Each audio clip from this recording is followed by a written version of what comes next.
Man United won, Chelsea won. That was mundane, isn't it? That was, you know, but we didn't lose.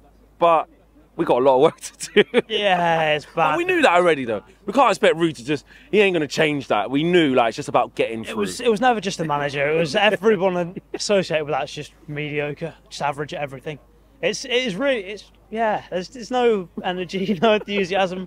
I don't know how you're standing here, like, buzzing still. Like, no, fair play to you, I've got to say. Do you know what it is? It's because I'm just looking forward. It's like, our new manager's coming in, like, it's just a whole new... Because you can't, off of that, like, we know, like, there's a lot to fix. You know what it is? It's no longer an indefinite time in the future we're going to be good. There's a new countdown now. Like, a year's time, we might be good. Yeah. There's a chance. Yeah, because you've now stopped this rut, and then the new guy is going to get in, and then we'll see from there. So there's some tangible change. What was your assessment of the game, though? I think you covered it at the start, didn't you? Just meh. It's just, you know, I was hoping for a high-scoring game, 6-5, 5-4. Honestly, didn't... Yeah. Get out. Well, 6-5.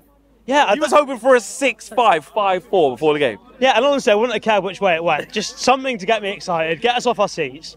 Less than midweek, I must have got to you, mate. You must think 5 goals is a norm. Well, it's been a while, hasn't it? So, yeah. Yeah. It would have been nice to have a few, but I just don't think we're good enough. Like, final third, we could probably create 15 chances and only would have scored one or two. And today, we hardly created it. We didn't create anything. You know, the ball to Rashford at the back post at the end of the first half hits the bar. Other than that, like a tame shot from, was it Rashford in the second half? Easily taken by Sanchez, or was it Garnacho? No, it's Garnacho. Garnacho, right at the keeper. Yeah. The left foot one in the first half, right at the keeper. Just nothing. And Garnacho, again, getting the ball time and time again. Poor. Rashford couldn't get involved in the game. Rasmus just wrestling with defenders. I've got to say on that one, I think... And he did win a few fouls. Yeah, it might have just been me, but I thought Rasmus did better than he has done in previous years. I think this time last year, he probably picks the same battles to get involved in, but spends so much more time wrestling defenders and a lot less time controlling the ball. Yeah. So I think he did well a few times to sort of bring it down, hold off the defender, but also actually keep focused enough on the ball to win it and get us up the pitch, which was nice. But the frustrating bit was there's just no one around him. It's like we sort of play a long ball, but there's no thought of what happens if we lose the header or what happens if we win it. It's sort of we play the ball and then, we should probably do something with that ball. And I just felt like, you know, when it feels like you ain't got as much players. Like, you know, when yeah. Do you know what I mean? I know that sounds so silly. No, so many but when we're in their final third, I'm like, yeah.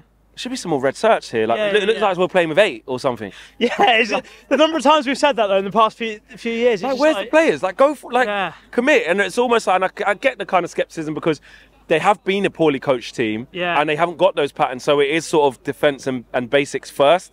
And I think we're seeing that in the lack of overcommitting. Yeah, I think there's so many bits that everyone's just so average at though. You just can't pass the ball 10 yards. Like in the first half, Chelsea kept having those like diagonal sort of patterns through midfield. They'd go centre back to centre mids play to each other, and then they just like within like 5 passes there in our half on the edge of our box. We just can't do that because within 2 passes, the first one gets zipped in knee high. Next one comes back, he miscontrols it and gives the ball. Third one's too slow and takes too long to actually get to the man. It's you got to question what's going on in training. It's just. It can't be serious. Like the reports coming out there of like Benny McCarthy and whoever else saying Diogo Dalot is one of the best trainers. With all due respect, like attitude-wise, brilliant. Yeah. Can't criticise the guy, and he's improved so much. But if he's one of the best players in training, the lads that are supposed to be good, where are they? Yeah, and that's what I mean about the squad. When I've said it quite a few times, it's like we've got a lot of players that we like haven't really focused on and gone.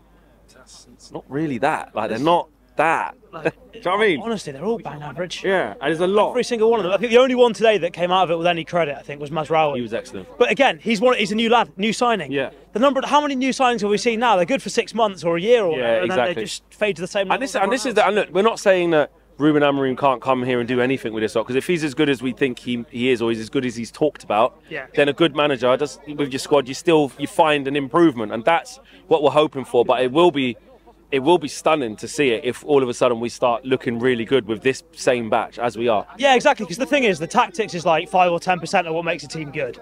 It's the other 85, 90% that we've been so far off it for ages. And we thought culturally Ten Hag was coming in and changing it. For a year, 18 months, it looked great. And then all of a sudden, every time anybody's injured, like from his starting team, it's Anthony that gets on the pitch in front of Ahmad. It's one of his players that he signed. You know, Amrabat comes in and he's just been useless, or whatever else going on. Rampant favouritism ripping through the squad, and all that good work he did for 18 months to reset it. It looked like it was going really well, and it's just all gone down the pan because he's just gone back to doing that. So that's the big test for Amorim. Can he And I like the fact that, I think you pointed it out, you tweeted it, he's head coach, not manager, which means the hierarchy are accepting more responsibility for that kind of thing. And he can focus on the coaching side of it. And exactly, he can focus on the culture side. If you get that right, the rest will follow. But the problem is, for so long, there's been issues with it. And honestly, again, it's Bruno and Rashford, the ones that frustrate me most, because Bruno with the corner at the end, hitting the first man, it's just... It's typical, isn't it? You got a chance to really put some pressure on Sanchez, really drop it right on top of his head. First man, and then it was just like, ref, blow the whistle. And Rashford, just same old, isn't it? I'd be surprised if both of them are still here next season. That's what I'll say. Big up, man.